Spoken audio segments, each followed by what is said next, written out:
Good evening, everyone. Welcome to our channel again.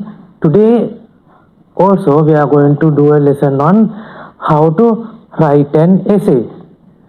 අපි අදත් මේ පාර ඕලෙවල් විභාගයේ බලා සහභාගී වෙන්න බලාපොරොත්තු වෙන දූ දරුවන් වෙනුවෙන් විශේෂ මේ පාඩමක් කරන්නයි බලාපොරොත්තු වෙන්නේ කොහොමද රචනාවක් ලියන්නේ කියලා. අපේ පළවෙනි පාඩමෙන් අපි කතා කරා කොහොමද රචනාවක් ලියන්නේ කියන එක ගැන. අපි කතා කරා අපේ ફોකස් එක මොකද්ද? අපි කොහොමද මේකට ෆේස් කරන්නේ? මොකද්ද? ඇයි මේක අපි තෝරගත්තේ? ඇයි මේ 16 වෙනි ප්‍රශ්නේ අපි තෝරගත්තේ? ඇත්තටම විභාගයේ තියෙන O level paper එකේ තියෙන අමාරුම ප්‍රශ්නේ. වැඩියෙන්ම ලකුණු ලැබෙන ප්‍රශ්න නිසා අපි ඒක තෝරගත්තා. අපි ඒකෙන් නම් තමයි අපි ඊළඟ ප්‍රශ්න වලට යන්න බලාපොරොත්තු වෙන්නේ. දැන් අපි මේ ප්‍රශ්නේ ගැන කතා කරාම අපි දන්නවා මේ ප්‍රශ්නේ කොටස් වර්ග සාමාන්‍යයෙන් 4ක් වගේ තියෙනවා. 5ක් විතර තියෙනවා. ආපහු නැවත මතක් කරනවා නම් රචනා ප්‍රශ්නේ මුලින්ම එනවා රචනාවක් ලියන්න. එහෙම නැත්නම් ඔයාලට එනවා අනවුන්ස්මන්ට් එකක් ලියන්න. එහෙම නැත්නම් ඩයලොග් එකක් ලියන්න වෙනවා. එහෙම නැත්නම් පත්තරයකට නැත්නම් මැගසින් එකකට එසේ එකක් ලියන්න වෙනවා.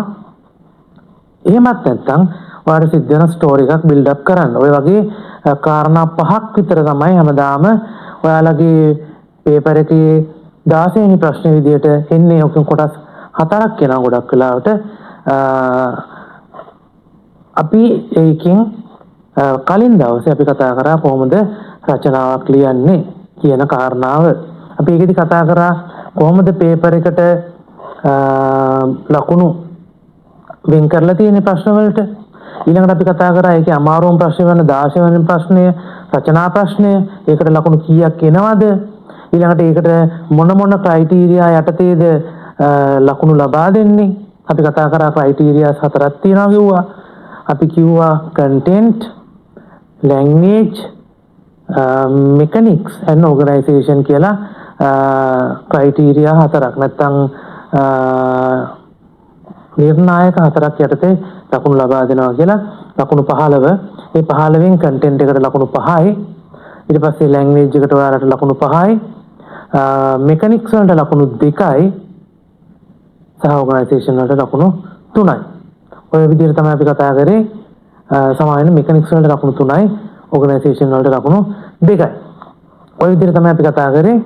ඊට පස්සේ අපි කතා කරා කොහොමද රචනාව ලියන්නේ, how to make a mind map, and then selecting what are the subtopics we are going to select for the essay, and we talked about a certain structure with 5 paragraphs. First one is the introduction, then the body, finally the summary. Body is divided into 3 paragraphs. I ask you to follow that instruction. අන්නේ විදිහට මම කිව්වා මුලින්ම introduction එකක්, හඳුන්වා දීමක්. ඊළඟට අපි කිව්වා body එකක්, ඒ කියන්නේ ශරීරය, රචනාවේ ශරීරය. ඊළඟට අවසානයේ ඒකට අපි කිව්වා summary එකක්. එහෙම නැත්නම් සාරාංශයක් අවසාන ඡේදයෙන් දෙන්න ඕනේ. ඒතර බොඩි එක කියන එක අපි බෙදනවා නැවතත් පරිච්ඡේද 3කට. පරිච්ඡේද කියන්නේ පැරග්‍රාෆ්ස්. එහෙම නැත්නම් පැරග්‍රාෆ්ස් 3කට අපි බෙදනවා. මේ පැරග්‍රාෆ්ස් 3ට අපි කිව්වා අපි ප්‍රධාන මාතෘකාව කොටස් 3 ගොඩකට වෙන් කරගෙන ඒකෙන් අපිට වැඩියෙන්ම ලියන්න පුළුවන් කාරණා අපි වැඩියෙන්ම ගන්න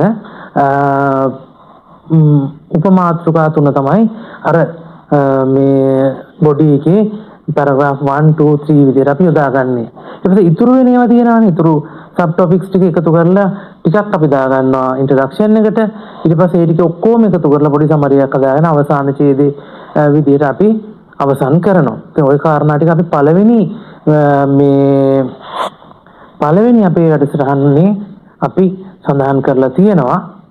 මම හිතනවා පුතාලා දුවලා අර এডুকেෂන් අපේ channel එකට ගිහිල්ලා බැලුවොත් ෆස්ට් වීඩියෝ එකේ ඔය කියන කාරණා ටික විස්තරාත්මකව අපි පැයකට වැඩි කාලයක් කතා කරලා තියෙනවා. ඔයාලට බලා ගන්න පුළුවන් වෙයි.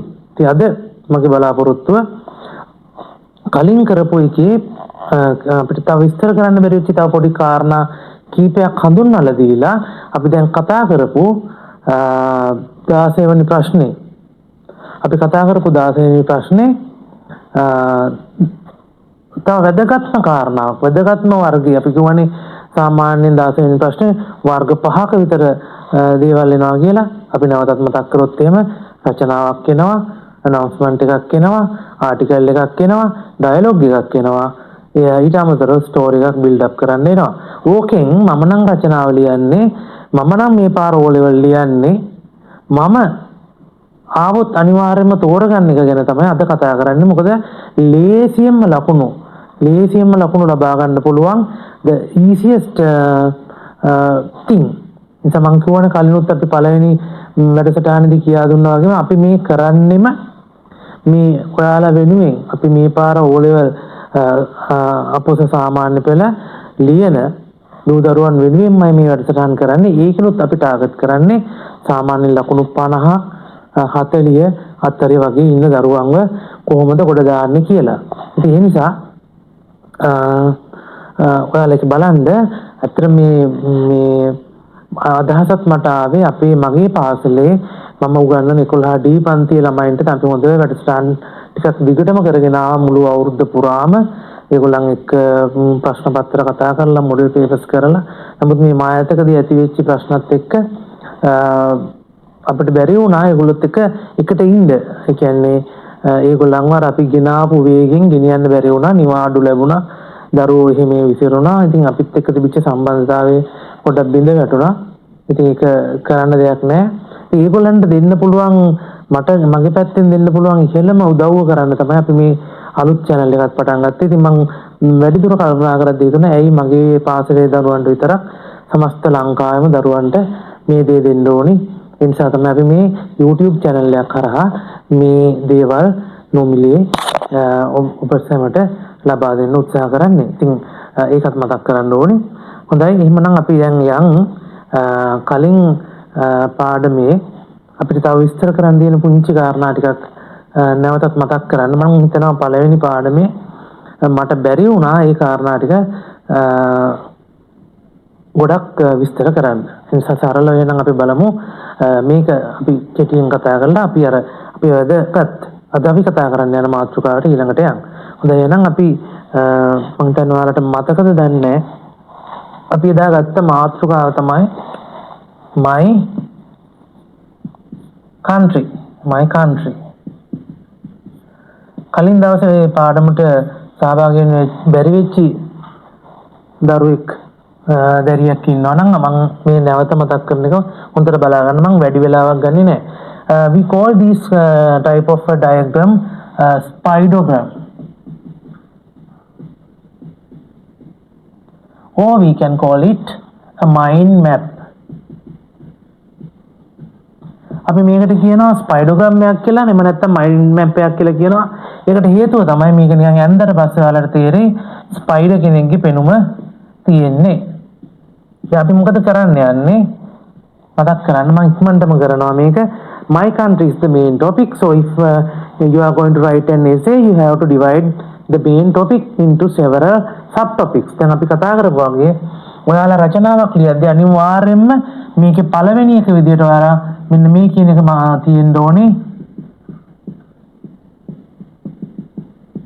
introduction. ඒකේ අවසානයේකට මම ඔයාලට සජෙස්ට් කරනවා summary. මේක තමයි අන්තිම එක. හරි මේක පටන් ගන්න. එතකොට දැන් ඔයාලා බලන්න my country ගැන අපි දාගත්ත කාරණා ගත්තොත් අපි you can say heritage tourist attractions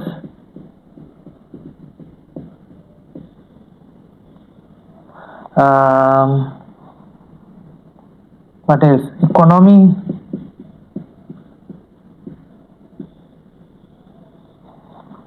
sports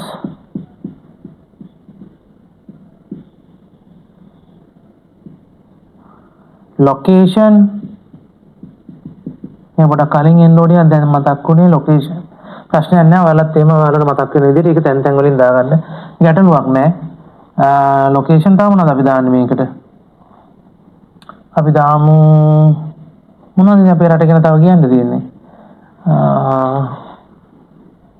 අපේ උරුමය, අපේ ලස්සන දේවල් බලන්න තියෙනවා, අපේ ආර්ථිකය කොහොමද? ඊට පස්සේ ස්පෝර්ට්ස් අපි බලමු අපේ ethnicity එක ගැන. what is ethnicity? මොකද්ද මේ ethnicity කියලා කියන්නේ? රටේ ජීවත් වෙන මිනිස්සු, ආගම්, ජාතීන්, කුල ඔය වගේ දේවල් ගැන. ඔන්න අපි එතකොට දැන් මොකද කරේ?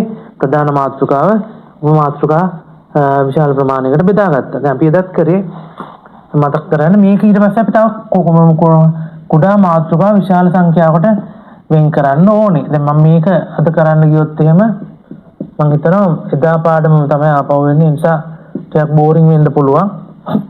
හෙරිටේජ් මොනවද අපිට හෙරිටේජ් ගැන කියන්න තියෙන්නේ? අපිට තියෙනවා over 2500 years of written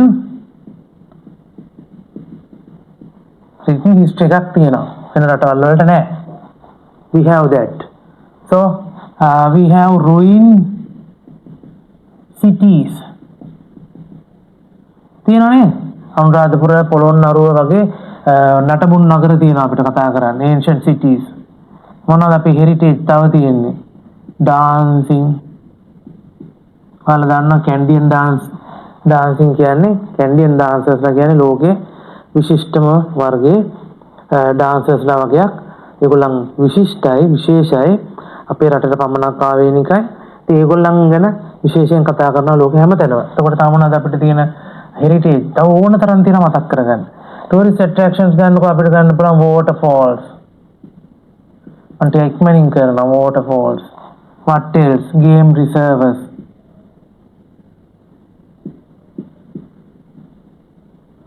ඒ කියන්නේ මේ අභය භූමි.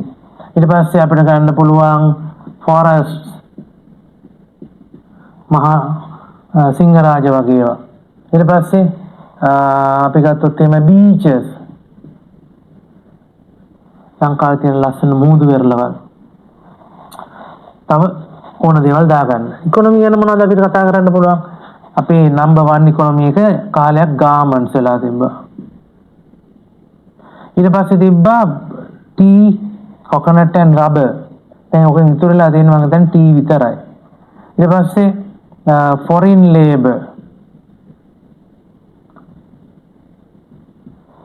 foreign labor අපේ අම්මලා තාත්තලා තාත්තලා නම් අඩුයි අම්මලා ගිහිල්ලා වළං එම හොදලා පිට රටවල් වල ඒ වෙනසල්ලි foreign labor අපි ලොකුවට කරන්නේ කියන්නේ ඒවා. තව මොනවද අපිට තියෙන්නේ? ජේම්ස් තියෙනවා. ඔයාලා දන්නවා ඇති එංගලන්ත මහරජුණගේ ක්‍රවුන් එකේ තියෙන ඉස්සරහා තියෙන ලොකුම නිල්මැණික ලංකාවේ හම්බ වෙච්ච එක. හරි? ඒ නිල්මැණිකට ලස්සන නමකුත් තියෙනවා ඔයාලා බලන්න.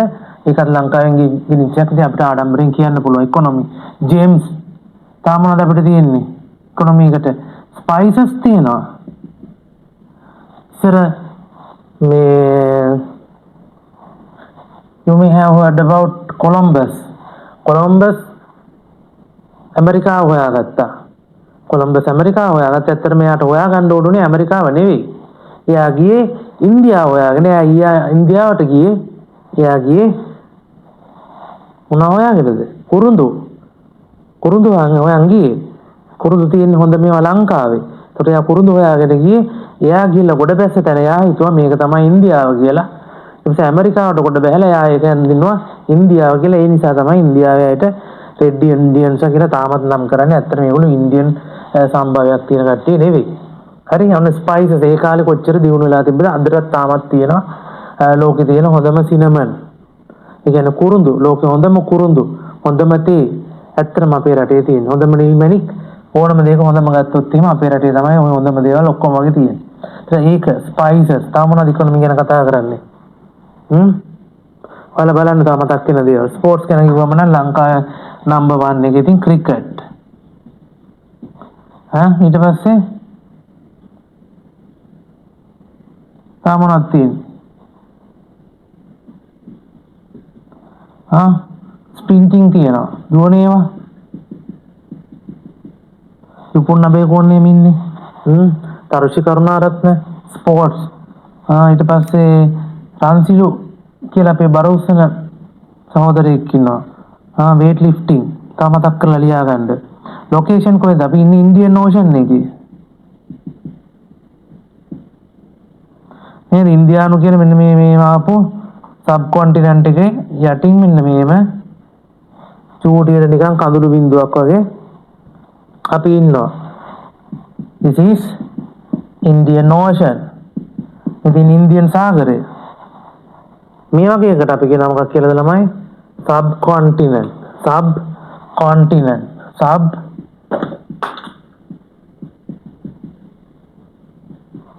සබ්කොන්ටිනන්ට් අර්ධද්වීපය සබ්කොන්ටිනන්ට්. ඒත් ඉන්දියන් අර්ධද්වීපයට යටින් අපි ඉන්නේ අර වීරෝට කියන්නේ නේද රටක් විදියට ඉදිරියට යන්න බෑ අපිට. ඊළ ඉන්දියන් අර්ධද්වීපය අපි හැප්පෙනවා ඩෝන් ගාලා.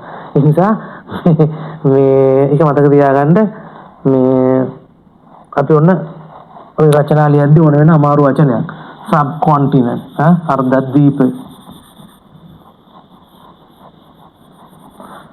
ඉන්දියන් ඕෂන් එකේ අපි ඉන්නවා ලොකේෂන්. ඊට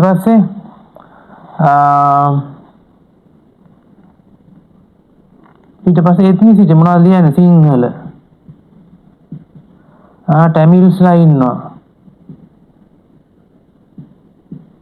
මුස්ලිම්ස්ලා ඉන්නවා. බර්ගර්ස්ලා ඉන්නවා. ඊට පස්සේ බුද්දිස්ට්ලා ඉන්නවා. කැතොලික්ස්ලා ඉන්නවා. ක්‍රිස්ටියන්ස්ලා ඉන්නවා. හින්දුස්ලා ඉන්නවා. දත්මදි දාන්න.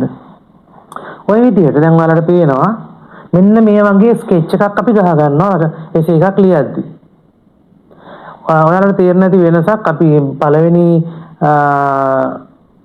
පළවෙනි ඇත්තටම අපේ පළවෙනි වීඩියෝ එකට වැඩිය මම මේක සිංහල වැඩිපුර පාවිච්චි කරලා තියෙනවා. මම හිතනවා අපි දාපු පළවෙනි වීඩියෝ එක ඔයාලා එච්චර බලන්නේ නැතුව ඇති කියලා. මොකද ඉංග්‍රීසි වලින්මනේ මම කතා කරේ. සමහරක් විට ඒක අපි අර ටාගට් ඔඩියන්ස් එකට අපි ඇත්තටම ටාගට් කරන්නේ ලකුණු 40 50 64 ඉන්න දරුවන්. ඒගොල්ලන්ට ඒක ප්‍රශ්නයක් වුණාද දන්නේ නැහැ කියලා මට හිතෙනවා. ඒ නිසා මම හිතුවා පොඩ්ඩක් සිංහලෙන් වැඩිපුර කතා කරා නම් හොඳයි කියලා. So that is the reason. Anyway ඔයාලට මේ හැම දෙයක් ගැනම කමෙන්ට් කරන්න පුළුවන්. අපි කතා කරන එක තේරෙනවද නැද්ද? නැත්නම් මේ මාතෘකාව වලට වඩා වෙන ප්‍රශ්න ඔයාලට තියෙනවද? වෙන මොනවා හරි දැවෙන ප්‍රශ්න තියෙනවද කතා කරන්න? ඒ කියන්නේ O level exam එකේ මීට වැඩි ඔයාලට ફોකස් කරන්න ඕනේ දේවල් තියෙනවා. දාන්න අනිවාර්යයෙන්ම කමෙන්ට් එකක්. අපි එතකොට ඒක බලලා ඔයාලට ඕන විදිහේ ලෙසන් එකක් අපි අනිවාර්යයෙන්ම බිල්ඩ් අප් කරලා දෙන්නම්. අනිවාර්යෙන් බය වෙන්න එපා. ඔයාලට මේ ටික කාලෙත් ඇති O level හොඳ රිසල්ට් එකකට යන්න අපිත් එක්ක ඉන්න අනිවාර්යෙන් වැඩේ කොට දාගන්න පුළුවන්. හොඳයි ආපහු යන් මේ පාඩමට. මොකද්ද අපි කිය හිටියේ? මෙන්න මේ වගේ ඩයග්‍රෑම් එකක් අපි ඇඳ ගන්න ඕනේ. අපි අනිවාර්යයෙන්ම මේ වගේ ඩයග්‍රෑම් එකක් ඇඳ ගන්න ඕනේ. ඊට පස්සේ මම ඔයාලට කියා දුන්න මතකද දන්නේ පේනවද? මෙන්න මෙහෙම එකක් හදා ගන්න කියලා. මේ මොකටද? අපි අර ලකුණු දෙකක් දෙන්නේ ඕගනයිසේෂන් කියලා. අන්නේ ලකුණු දෙකේ ලකුණු ගන්න තමයි මේ තියෙන්නේ. මේ තියෙන්නේ ඉන්ට්‍රොඩක්ෂන් එක. අන්තිමට තියෙනවා ඔයාලට මම මේ කියපු සමරි එක. මේ කැලේට අපි කිව්වා body කියලා. This is body and we divided body into 3 passages. P1, P2, P3. දැන් කාට හරි ප්‍රශ්නයක් ඇති වෙන්න පුළුවන්. ඇයි සර් දැන් එහෙනම් මේ මීට වැඩි බෙදන්න බැයිද අපිට? ඇයි ඉතින් අපි 3ක්ම දාගන්න 4ක් දාමුකෝ අපි. නැත්නම් 5ක් දාමුකෝ. 5ක් බැරි නම් 60ක් දාගන්න කිසි ප්‍රශ්නයක් නැහැ. හැබැයි එච්චර ගොඩක් දාගන්න ගියාම රචනාව අර අපි කරන ටාගට් එකට ලස්සනට යන්න බැරි වෙයි. ඒ නිසා මම කියන්නේ ඔයාලා එච්චරම මේ ඡේද වෙන් කරලා ලියන්න එපා.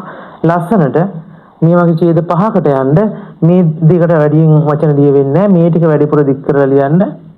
මේ හැම එකක්ම කවර් වෙන විදිහට ලියන්න. එතකොට කිසි ගැටලුවක් නැහැ. ලස්සන විධිමත් බොහොම පිළිවෙලකට එන රචනාවක් ඔයාලා තින් ලියවේ. ඒක මම කලිනුත් කතා කරා. හොඳයි. හරි. එහෙමනම් මම හිතනවා ඔයාලට ඒක මතක ඇති කියලා. දැන් මෙන්න මේ බැලුවොත් ඔයාලට අපි එනම් මේකේ මොකද්ද දැන් මේ බොඩි එකට මොනවද ගන්නෙ?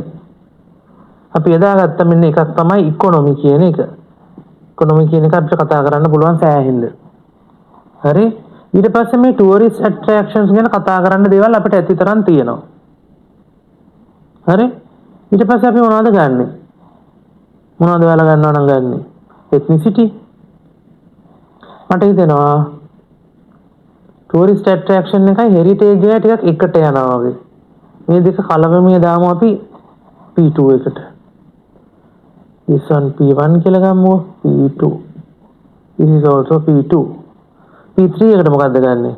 අපි ගමු ළමයි ස්පෝර්ට්ස් ටිකක් වෙනස් විදිහ එකක් නේ. P3.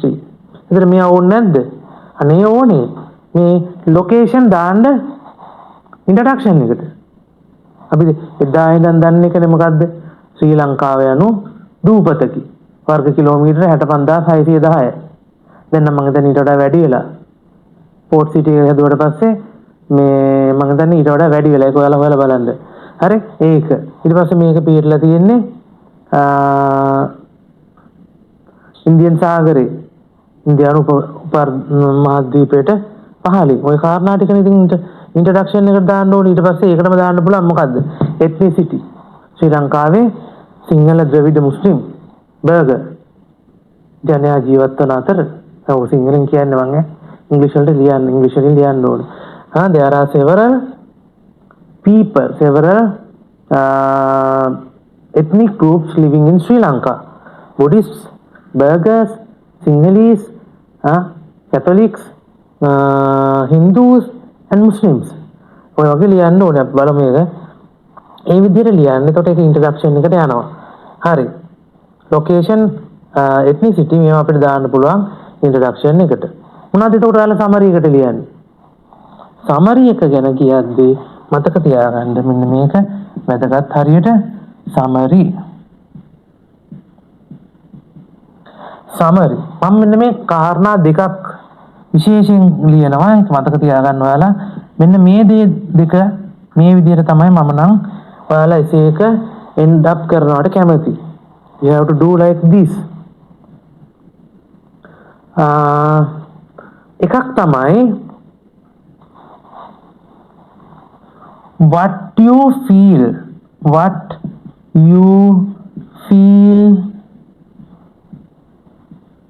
about the topic. සිංහලෙන් කියන්නම්කෝ what you feel about the topic. ඒ කියන්නේ මේකයි. මේ තියෙන මාතෘකාව තියෙනනේ my country. මගේ රට. ඒ රට ගැන ඔයාට දැනෙන හැඟීම. ඔයාට මොකද්ද දැනෙන්නේ? මොන වගේ හැඟීමක්ද? අපි සාමාන්‍යයෙන් කියන්නේ මොකද්ද? මගේ රටට මම ආදරේ. අන්න ඒ වගේ කාරණාවක්. එතන ඔයාට රට ගැන ඔයාට දැනෙන හැඟීමෙන් මේ රචනාව අවසන් කරන්න පුළුවන් සමරි එකේ. එතන සමරි එකේ දාන්න පුළුවන් කාරණා දෙකෙන් එකක් තමයි what you feel about the topic. Or you can write what you expect or hope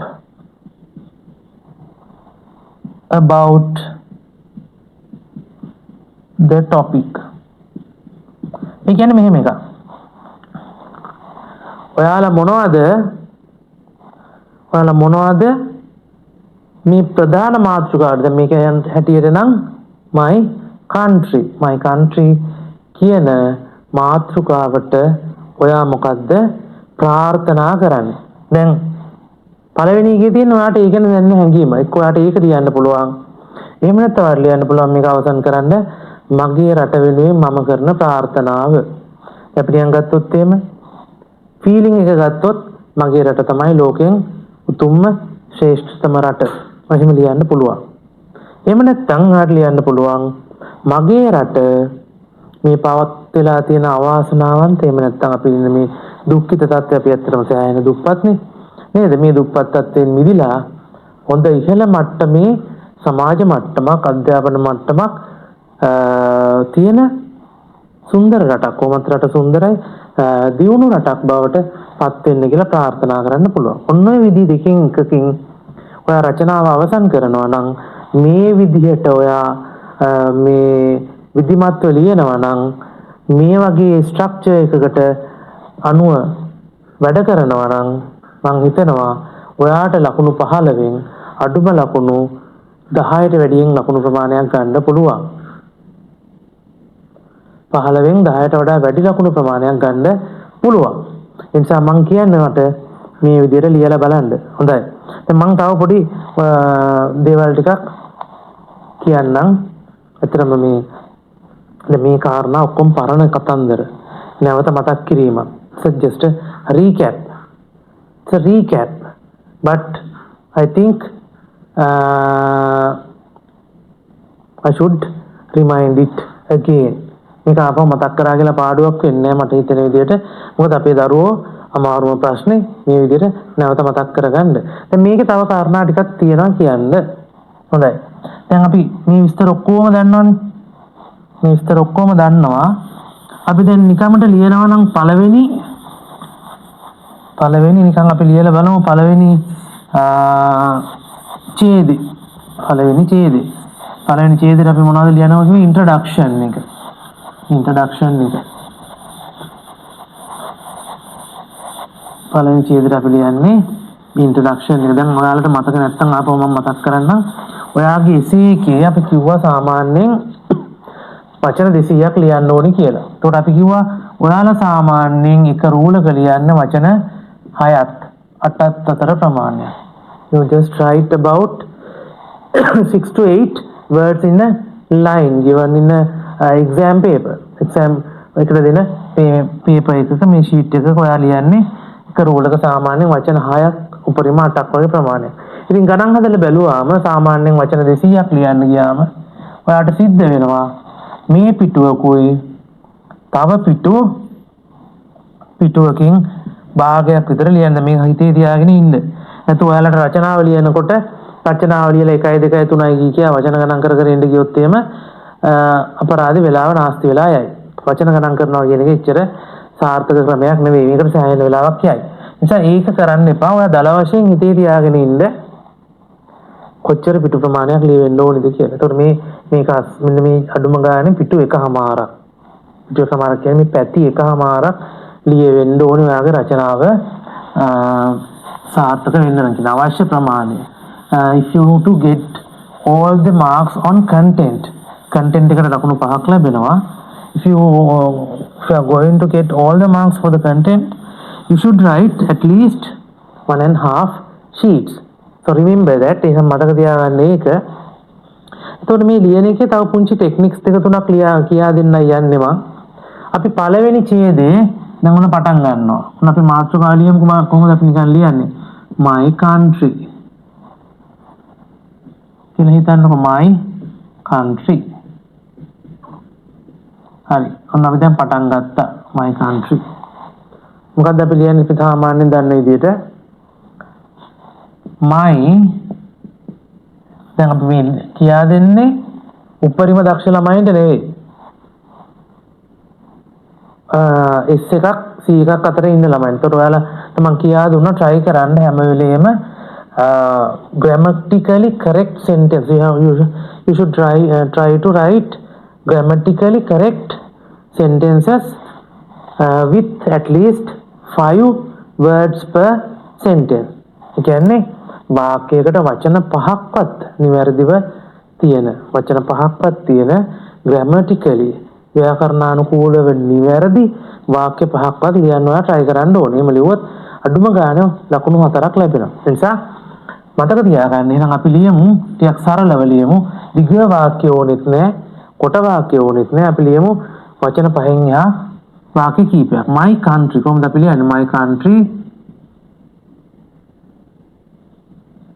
is මොකක්ද අපි කියන්නේ? මගේ country මොකක්ද? is Sri Lanka. My country is Sri Lanka. ඔන්න අපි ලිව්වා. පුංචි කෙනෙක් වගේ ලියුවා කමන්නේ. ඊට පස්සේ ඒක මොකක්ද? It is an small island situated කොහෙද මේක තියෙන්නේ පිටලා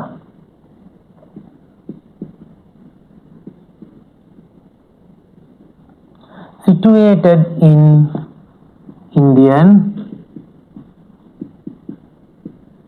Ocean.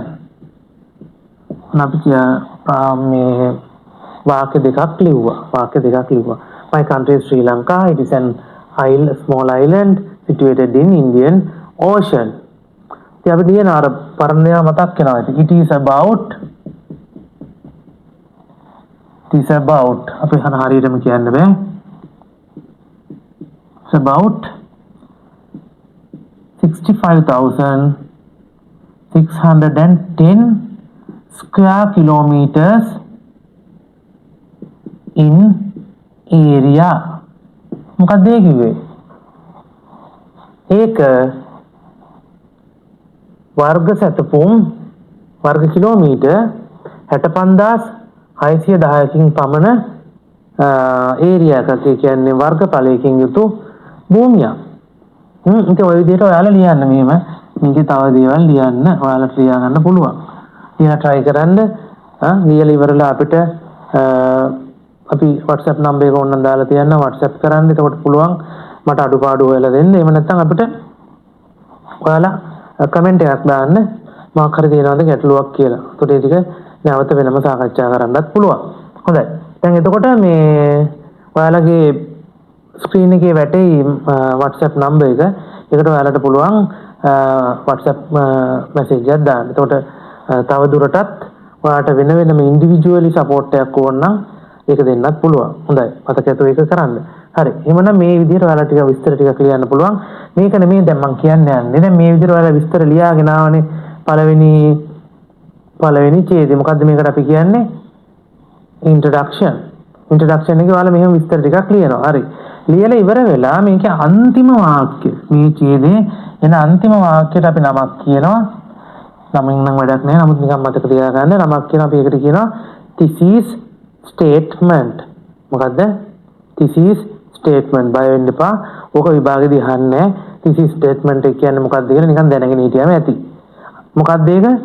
ඔයාලා ලියන රචනාවේ පළවෙනි පැරග්‍රාෆ් එකේ අන්තිම වාක්‍යයට අපි කියනවා thesis statement එක කියලා. දැන් ඒක නමින් අපිට අදාළක් නැහැ. ඒක ඕනෙත් නැහැ. හරි. කැමති නම් මතක තියාගන්න මේක අපි වැඩිපුර ඉගෙන ගන්න ළමයි වෙනුවෙන් කියන්නේ. හරි. දැන් ඒක ලියන්නේ මෙන්න මෙහෙමයි. ඒක ඔයා ලියවෙන්න ඕනේ මෙන්න මේ කාරණා ටික. දැන් අපි කිව්වා නේද P1 P2 P3 වලට මොනවද අපි ගන්නවා කිව්වේ? එකක් ගන්නවා කිව්වා heritage එකයි heritage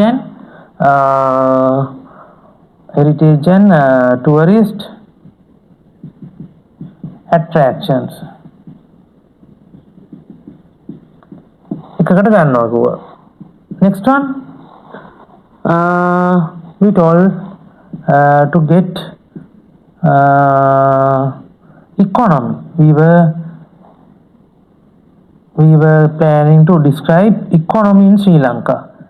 Economy ආර්ථිකය හරිම වැදගත් කාරණාවක් කතා කරන්න ඕන එක. economy එක ශ්‍රී ලංකාවේ economy.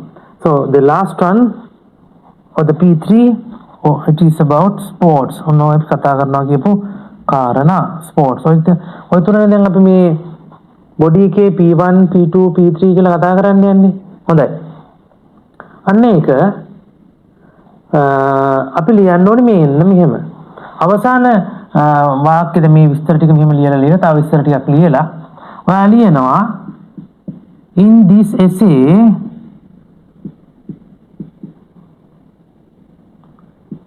I will be discussing the heritage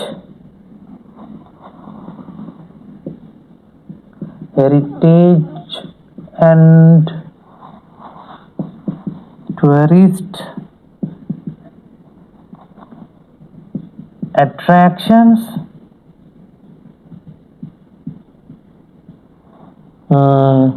economy and sports in Sri Lanka. ඔන්න ඔහොම එකක් අපි ලියනවා. අපි බලමු check කරලා in this essay. In this essay I will be discussing the heritage and tourist attractions, economy and sports in Sri Lanka. ඔන්නෝම වාක්‍යයක් ලියන්න පුළුවන්. එතකොට මෙන්න මේ වාක්‍යයට අපි කියනවා මොකක් කියලාද? මේ වාක්‍ය මොකද්ද? thesis statement එක. එතකොට මේක අනිවාර්යෙන් හරි වැදගත්. දැන් මේ ස්ට්‍රක්චර් එකේ එන ලකුණු ගන්න තමයි අපි මේක කරන්නේ. මොකද්ද කරන්නේ? පළවෙනි එකේ විස්තර කරලා අපි කියනවා මේ ඉතුරු ඒවායින් ඔයාලට දකින්න ලැබෙන්නේ මෙන්න මේ කියන කාරණා ටික කියලා. ඒකට ඒක විධිමත් නේද? හොඳයි. ඒක හරිම ලස්සනයි. ඒකට මේක thesis statement එක. හොඳයි. දැන් ඊළඟට තව ඉවර නෑ. දැන් ඊළඟට ඔයාලා එනවා මේ first paragraph එක ඉවර කරලා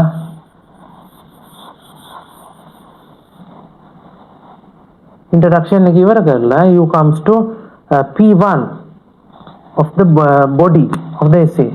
ඒකේ මොකද්ද කරන්න ඕනේ? ඒක පටන් ගන්නකොට ඔයා ලියන්න ඕනේ. මේකෙන් අපි කතා කරන්න යන්නේ මොකද්ද? heritage and tourist attraction. මෙහෙම පටන් ගමු අපි නිකන් ඕන.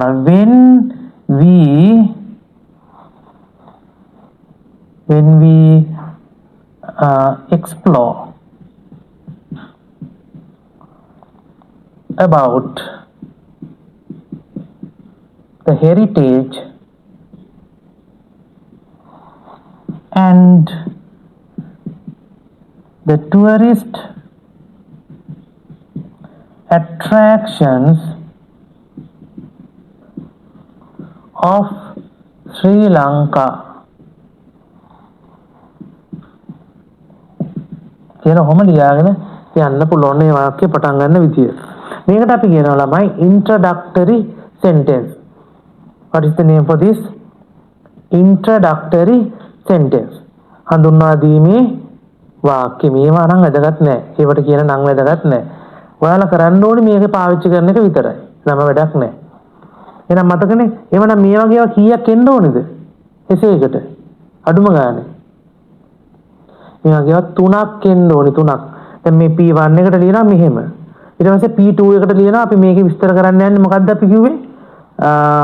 ඉකොනොමි එක. මේ ඡේදයෙන් විස්තර කරන්න යන්නේ අපි ඉකොනොමි එක.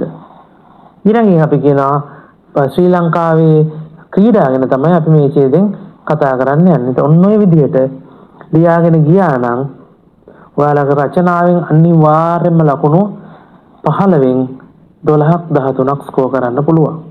අනිවාර්යයෙන්ම පුළුවන්. ඒ නිසා මම හිතනවා ඔයාලට එහෙමනම් මේක ගොඩක් වැදගත් වෙන්නේ නැති කියලා. මේ කාරණා මෙච්චරම විස්තරාත්මකව පසුගිය පාඩමේදී අපිට කතා කරන්න බැරි වුණා. සහ මම වැඩිපුරම යූස් කරේ ඉංග්‍රීසි. ඒ නිසා මම හිතනවා ඊට වඩා ටිකක් පහසුවක් වෙයි අපේ දරුවන්ට මේවර අපි මේ කරන පාඩමේ. So tell me about what you feel and what you have learned. දැන් හරි එහෙමනම් දැන් අපි යන්නේ අද දවසේ වැඩසටහනට. ඔයාලා ලෑස්තිද? Welcome back children. Now you may have think what was that actually it was a bit long. I think our introduction and recap was a bit long, but it was only for the benefit of yourselves. අපි කලින් කතා කරපු එක ගැන ඔයාලා පොඩ්ඩක් කල්පනා කරන්න නැති අපි ඊට වඩා කාලේ පොඩ්ඩක් වැඩිපුර ගියා අපේ රීකැප් එකට. අපි පසුගිය මේ පාඩම නැවතත් මතක් කරා. හැබැයි මම හිතනවා ඒක ඔයාලට කලින් තිබ්බටත් වඩා කියන්න බැරි වෙච්ච කාරණා කියුණා කියලා. ඒ නිසා ඔයාලට ඒකේ පාඩුවක් වෙන්නේ නැහැ. අනිත් කාරණාව තමයි අපි දැන් මේ විස්තර කරන්න යන එක ගැන ඇත්තටම ලොකු විස්තරයක් උගන්වන්න දෙයක් නැහැ. ඒ නිසා ඔයාලා නැවතත් ඒ ටික බලන්න. දැන් අපි යනවා නම් අපේ අලුත් අපි අද කරන්න යන පාඩමට. අද අපි ඔයාලට කිව්වේ මතක් කරන්නම් මොනවද?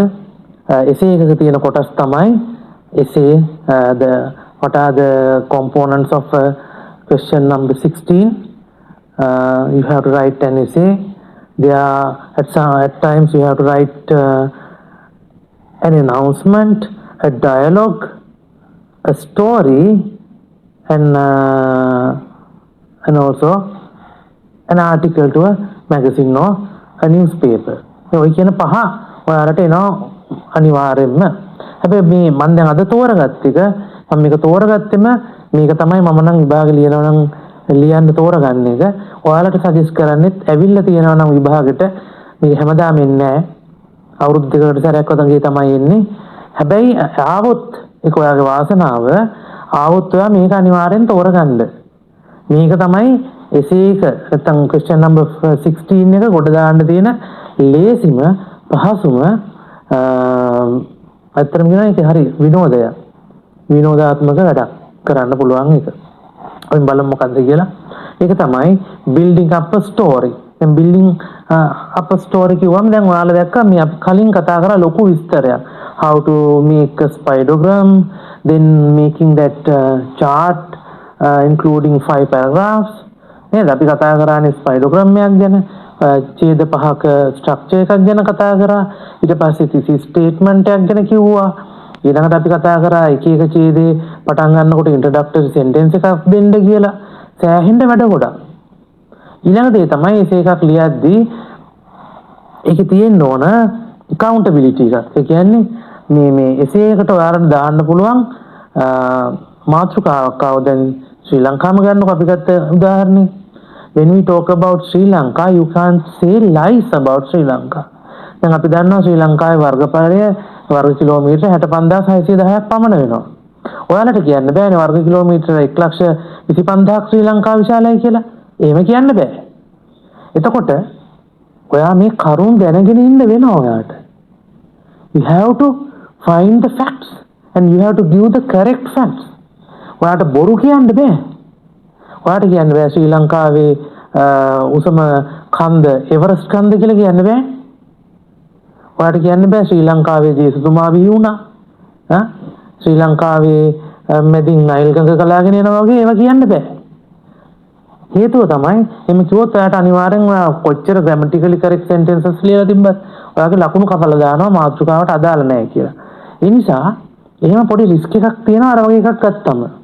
But when you are going to build up a story, there's no such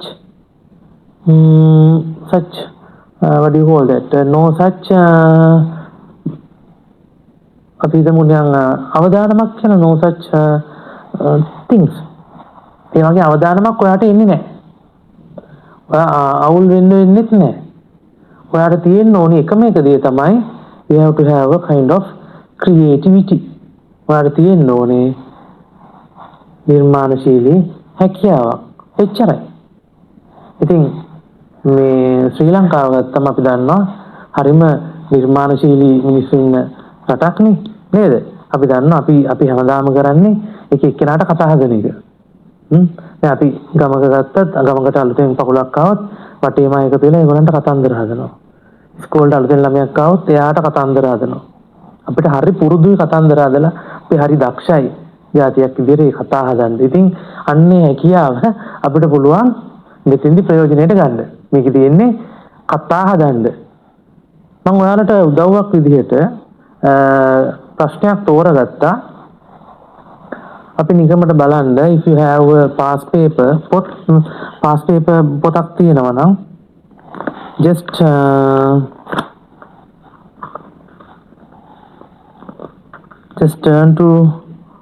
just find the question number 16 on 2023 2023 අවුරුද්දේ 16 වෙනි ප්‍රශ්නේ පුළුවන් නම් හොයලා බලන්න. දැන් ඔයාලා ළඟ නැත්තම් මම ඒක ඔයාලට පේන්න මම දාන්නම් ඒක බෝඩ් එකේ. First I will read the question. You are playing cricket in your home garden. You were playing cricket. You were playing cricket in your home garden.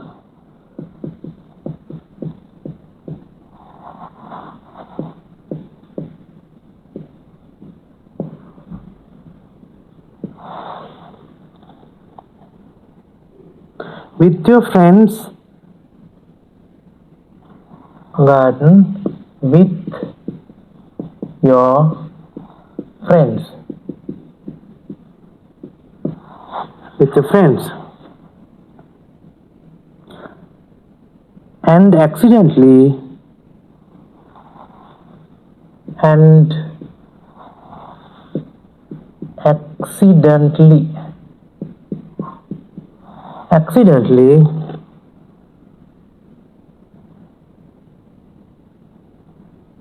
broke a window of your neighbor's house. Accidentally broke window of your neighbor's house.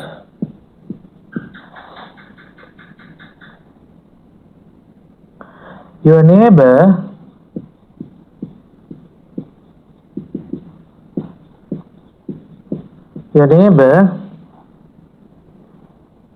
wanted to complain to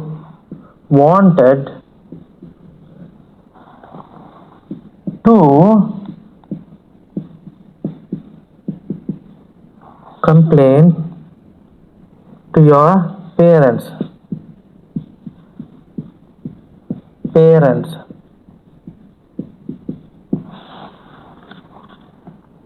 Describe what happened. ඔන්නෝක තමයි කරන්න තියෙන්නේ. What happened?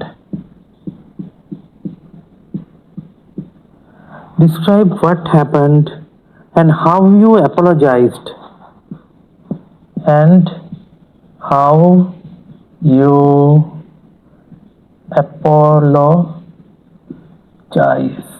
මොකද්ද මේ apologize කියන්නේ? සමාව ගන්න. apologized.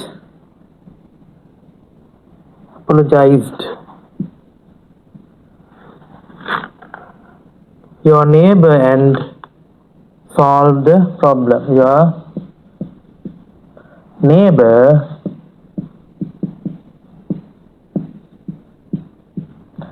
and solve the problem.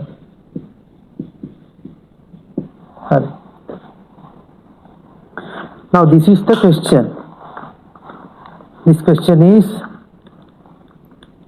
the question number 16 on 2022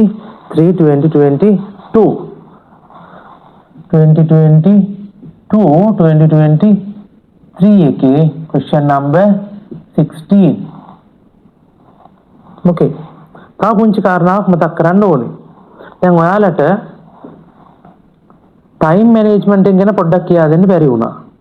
දැන් ඔයාලගේ first paper එකට තියෙන්නේ විනාඩි 60යි. ප්‍රශ්න 8යි. දැන් 68න් බෙදුවාම සාමාන්‍යයෙන් කීයද?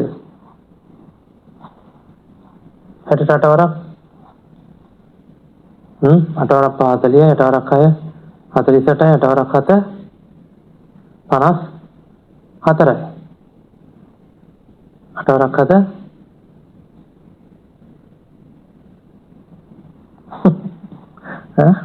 හරි. එතකොට සාමාන්‍යයෙන්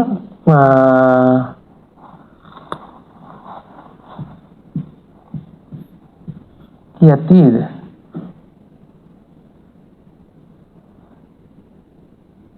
8 වරක් 48යි 8 වරක් 7 54යි.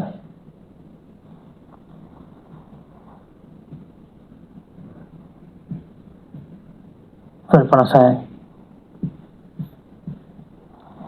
ආසන්න වශයෙන් විනාඩි 7ක් ඔයාලට තියෙනවා. විනාඩි 7ක් තියෙනවා. විනාඩි 7ක් තියෙනවා. 7.5ක් කියලා ගමුකෝ. හැබැයි මම ඔයාලට කියන්නේ මේ විනාඩි 7.5ම මේකට පාවිච්චි කරන්න එපා. හේතුව තමයි ඔයාලට තියෙනවා ඒකේ දිග ප්‍රශ්න දෙකක් ලියන්න. හරිද? දිග ප්‍රශ්න දෙකක් ලියන්න තියෙනවා. සහ තවත් ලියන ප්‍රශ්න තියෙනවා. ඒ නිසා මේ 7.5ට නෙමෙයි අපි ටාගට් කරන්න ඕනේ.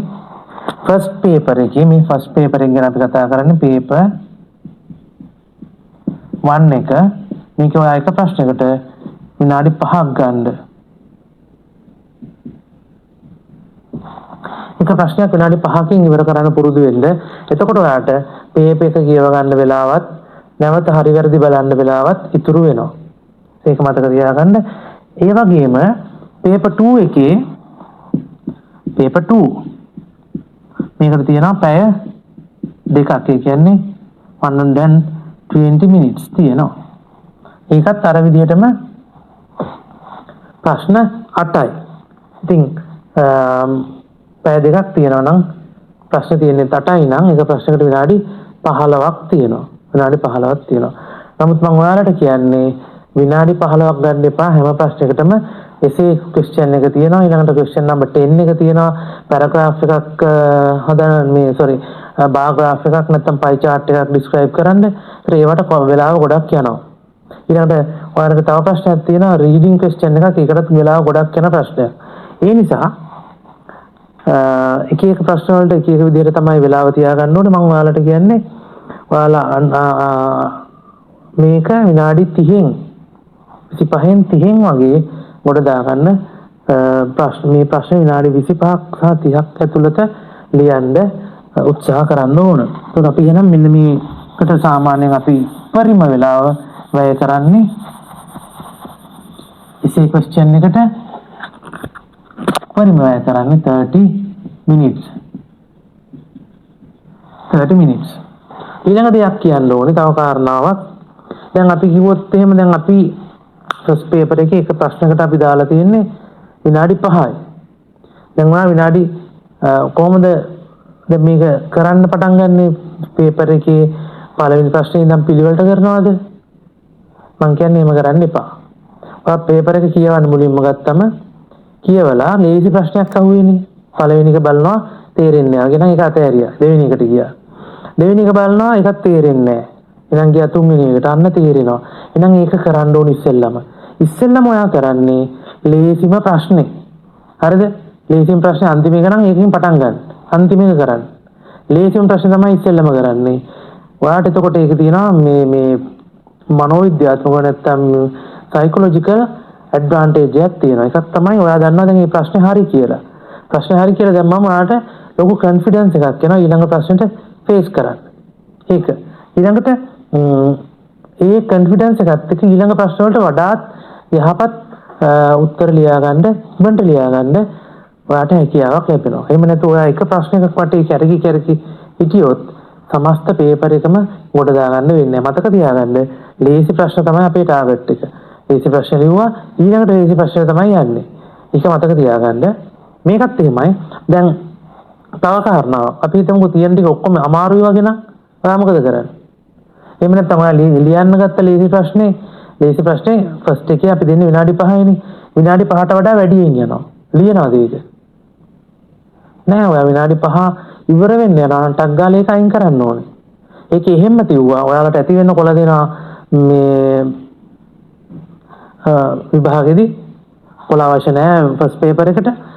ඔයා ඒ ප්‍රශ්නේ තියුවා ගියා ඊළඟ ප්‍රශ්නෙට.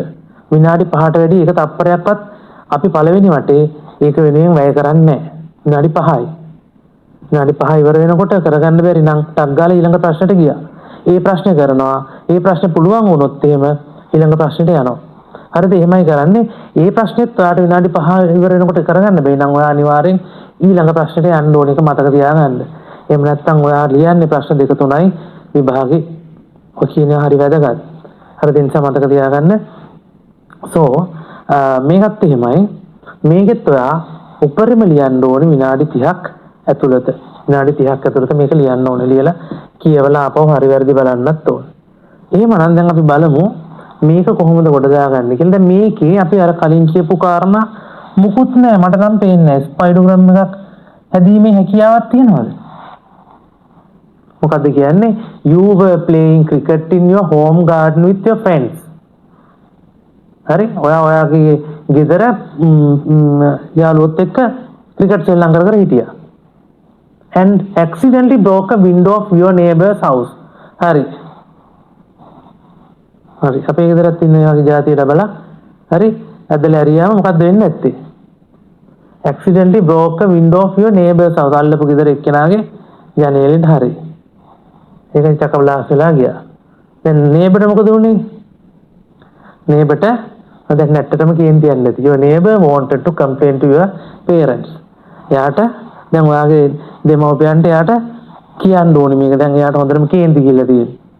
දැන් අහනවා describe what happened and how you apologized your neighbor and solve the problem. දැන් දන්නවනේ දැන් ගෙදර ගිහිල්ලා කිව්වොත් එම ගෙදරිනුත් හොඳට ගුටි කන්න හම්බ වෙනවා.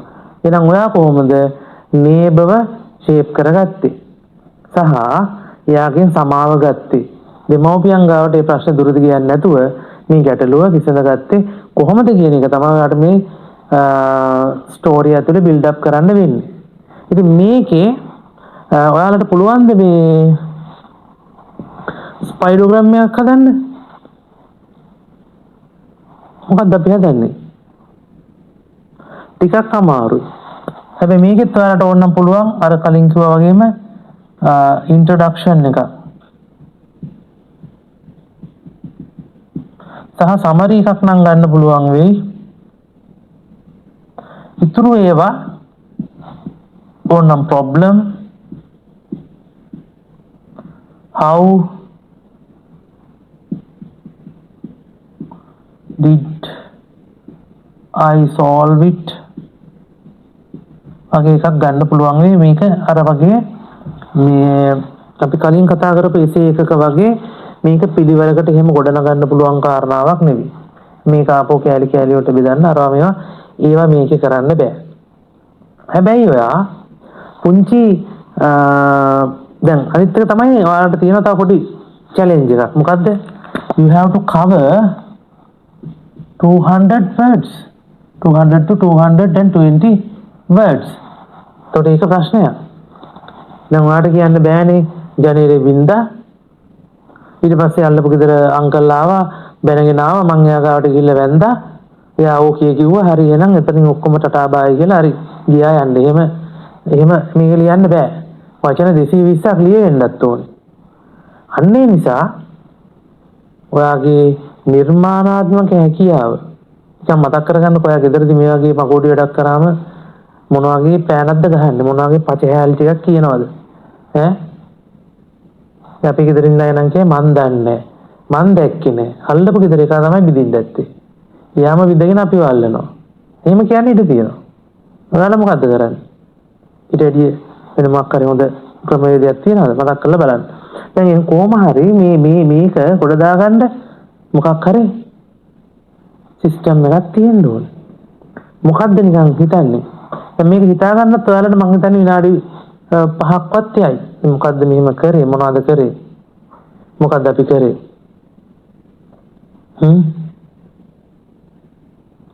I think හිතන්න සිද්ධ වෙනවා.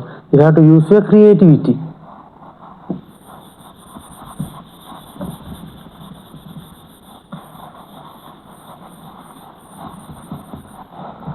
ඒ වගේම මේක ස්ටෝරි එකක් විදිහට ලස්සන වෙන්නත් ඕනේ. දැන් මොකද්ද මේකට කරන්නේ? අපි දැන් මෙන්න මෙහෙම කාරණාවක් හිතමු. දැන් මේ වෙලාවේ මට ආපු කාරණාව ඉතිච්ච එක.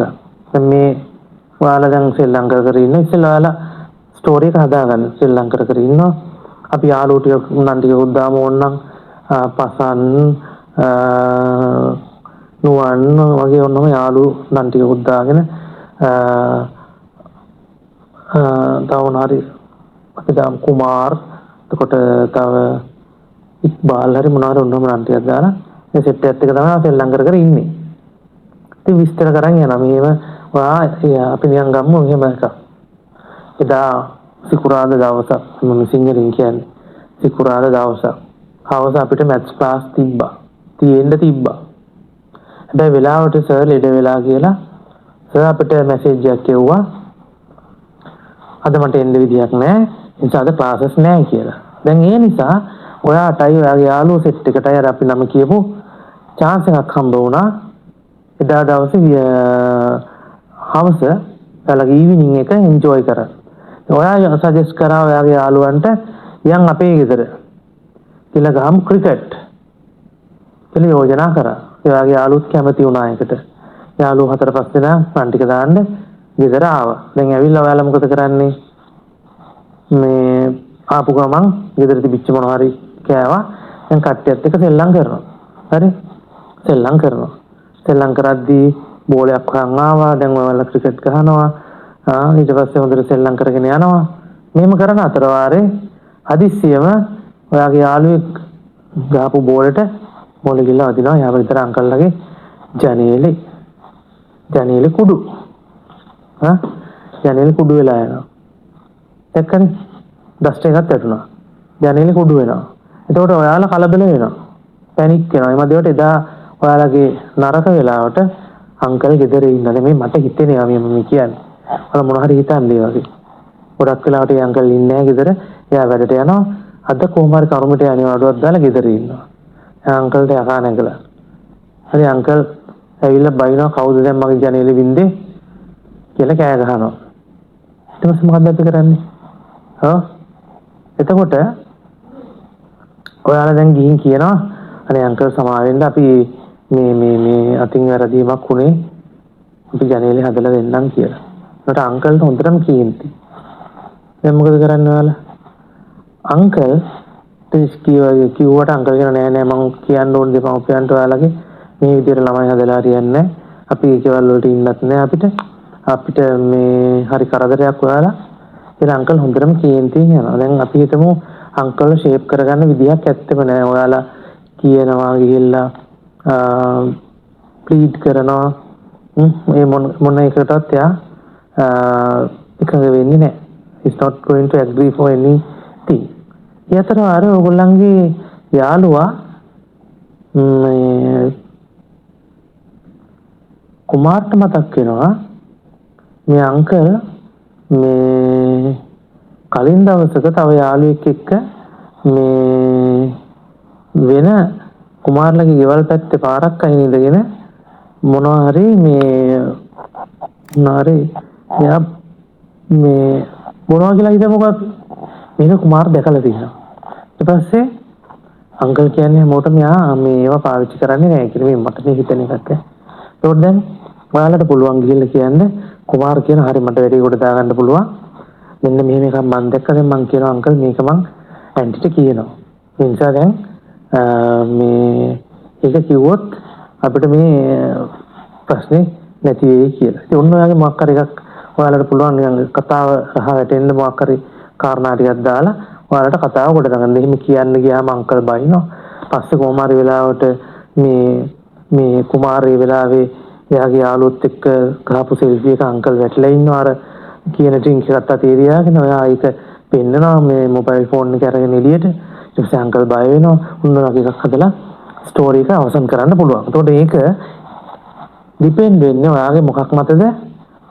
solely on your creativity, your imagination. ඔයාගේ නිර්මාණාත්මක කුසලතාව. ඔයා කොයි තරම් දුරට දේවල් හිතන්න පුළුවන්ද? එතකොට මේකේ මේ කිසිම දෙයක් ඇත්ත වීමේ අවශ්‍යතාවයක් නැහැ. මේව ඇත්ත වෙන්න ඕනේ නැහැ. ඕන බොරුවක් කියන්න අවස්ථාව අවසරය ලැබිලා තියෙනවා. හැබැයි එකම එකක් වෙන්න ඕනේ. ඔයා ලියන එක අනිවාර්යයෙන්ම should be a grammatically correct sentence. grammar හරියට තියෙන වාක්‍ය වලින් ලියන්න ඕනේ. ඉතින් ඔයාලට දැන් මම කිව්වනේ කතන්දරේ. මේ කතන්දරේ ලියුවනම් ඒත් ඇති. ඔයා ලියාගෙන යද්දි බලන්න අර පිටු එකමාර ලියවෙනවද කියලා. පිටු එකමාර ලියවෙන්නේ නැත්නම් ওই මැදට තාම මොනවා හරි සිද්ධි ටිකක් දාන්න.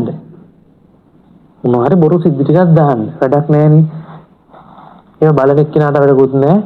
ඔයාට වැඩකුත් නැහැ. හැබැයි අපිට ඕනේ මේක දික් කරගන්න. ඒකට මේකට තව ඕනනම් දිගමදි වගේ නම් ඔයාට තව මොනවා හරි සිද්ධි ටිකක් දාන්න පුළුවන්. ඒ කියන්නේ දැන් ඔයාලා මේ අංකල් එක්ක ගිහිල්ලා නෙගෝෂিয়েට් කරන වෙලාවේ තමයි කුමාර්ට මේක මතක් වෙන්නේ. ඊට පස්සේ යාට ඕනනම් පුළුවන් එයාගේ යාළුවෙක් තමයි ඒ වෙලාවේ හිටියේ. එයා තමයි ෆොටෝස් ගත්තේ. යාළුවට කෝල් කරලා මේක අහගන්න පුළුවන්. ඊට පස්සේ යාළුවා ගාව තිබිලා විස්තර ටික මෙහෙට ගෙන්න ගන්නවා වගේ තව ටිකක් මේක දික් කරන්න පුළුවන්. හරි. එතකොට ඒක ඔයාගේ අතේ තමයි තියෙන්නේ. මං හිතන්නේ මේක මේ අමාරු නැහැ කියලා. ඉතින් ඔයාලට මං යෝජනා කරනවා I am going to suggest you I am not going to write it here. Not going to write it here. Okay? You just write it. Now I have given you the story. මං story එක කිව්වනේ. මෙන්න මෙහෙමයි උනේ. Uncle මෙහෙම කෙනෙක්. Uncle හොරෙන් වැඩ කරනවා. වැඩේ වෙලාවට හොර වැඩේ කුමාර්ට අහුවෙලා තිබ්බා. කුමාර්ගේ යාළුවගේ ෆෝන් එකේ මේක ෆොටෝස් ඇදලා තිබ්බා. අනික අංකල්ගේ වයිෆ් එකනේ ආන්ටි හරිම සැරෙක් කෙනෙක් ඇවිල්ලා මත්ද්‍රව්‍ය විරෝධී කෙනෙක් කියලා හිතන්නකෝ. මේ අංකල් හරි බයයි එයාට කියලා හිතන්න. ඒ නිසා එයාගේ බය අපි යූස් කරලා අපිට පුළුවන් වුණා අංකල්ව කන්ට්‍රෝල් කරගන්න. අන්න ඒ වගේ ස්ටෝරියක් බිල්ඩ් අප් කරන්න ඔයාලට පුළුවන්. දැන් අපි මේ අපේ ස්ක්‍රීන් එකේ දාන WhatsApp නම්බර් එකට ඔයාලගේ ස්ටෝරි එක බිල්ඩ් අප් කරලා ෆෝවර්ඩ් කරන්න WhatsApp කරන්න. මට පුළුවන් විදිහට මම බලලා ඒකේ අඩුපාඩු තියෙනවා නම් ඔයාලට හදලා නැවත කරෙක්ට් කරලා ඒවා දෙන්න පුළුවන්. ඒතකොට එහෙමනම් it's up to you to write, not to me. You just write. You have to try writing. මේක දැන් ලියන්නම බැරි දරුවෙක් කියලා හිතමු අපි.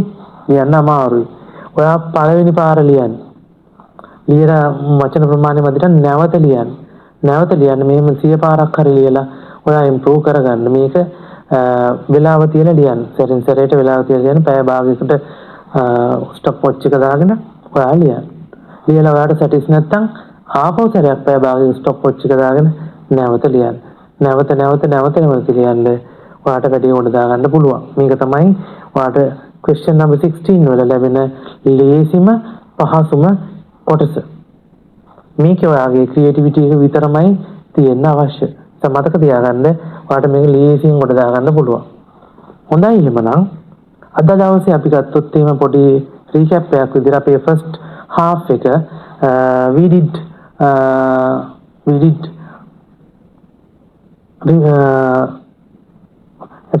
a recap video in our first half, and the second one is about writing or making a story. එතකොට අපි මේ දෙක තමයි කතා කරේ. කලින් වීඩියෝ එකේ අපිට දාන්න බැරි වෙච්ච කාරණා කීපයක් අපි එකතු කරා. ලකුණු දෙන ආකාරය, ඡේද වෙන් කරන ආකාරය, ඊට පස්සේ thesis statement එකක් කියලා එකක් කියා දුන්නා. introductory sentences ගැන කතා කරා. ඒකම කතා කරා. එතකොට මේකේ ඊළඟට අපි කතා කරා එක එක ප්‍රශ්න වලට කොච්චර ලකුණු වෙන් වෙලාව කාලය වෙන් කර ගන්නවද කියන එක. ඊට අපි කොහොමද ප්‍රශ්න වලට ෆේස් කරන්නේ? මුලින්ම ලේසිම ප්‍රශ්න වලට උත්තර ලියන්න ඕනේ. ඊට පස්සේ තමයි අමාරු ඒවාට යන්නේ. කොච්චර ලේසි වුණත් ඔයා ඒකට අදාළ ප්‍රශ්නයට අදාළ කාලය ඉක්මවා අරින්නේ නැහැ. ඒ කාලේ වැඩියෙන් යනවා වගේ දැන්නොත් ඔයාට අංගාලා ඊළඟ එකට shift වෙන්න ඕන. ඔය කාරණා ටික මතක තියාගෙන face කරන්න exam එකට ඔයාට අනිවාර්යයෙන්ම ගොඩ දාගන්න පුළුවන්. Okay, now I'm going to wind up my session. Next time we are going to discuss how to write a dialogue. අපි ඊළඟ පාර කතා කරමු කොහොමද dialogue එකක් build up කරගන්නේ කියලා. ඒකත් හරිම ලේසි වැඩක්. dialogue එකක් build up කරන එක අපි ඊළඟ වීඩියෝ එකෙන් බලාපොරොත්තු වෙන්න. හොඳයි එහෙමනම් නැවත වතාවක් ඔබට මතක් කරනවා මේ වර අප සාමාන්‍ය පෙළ විභාගයේ හොඳින් සමත් වෙන්න මේ කියන කාරණා හොඳට මතක තියාගන්න. අපි ඔබ වෙනුවෙන්මයි මේ දේවල් කරන්නේ. උත්සාහය අතාරින්න එපා. ඔයාලට පුළුවන්. ඉංග්‍රීසි බැරි කිසිම කෙනෙක් නෑ. වැඩි කැපවීමෙන් කරනවා නම් if you have thorough determination you will definitely succeed. So that's my message for today. Until we meet next time, goodbye.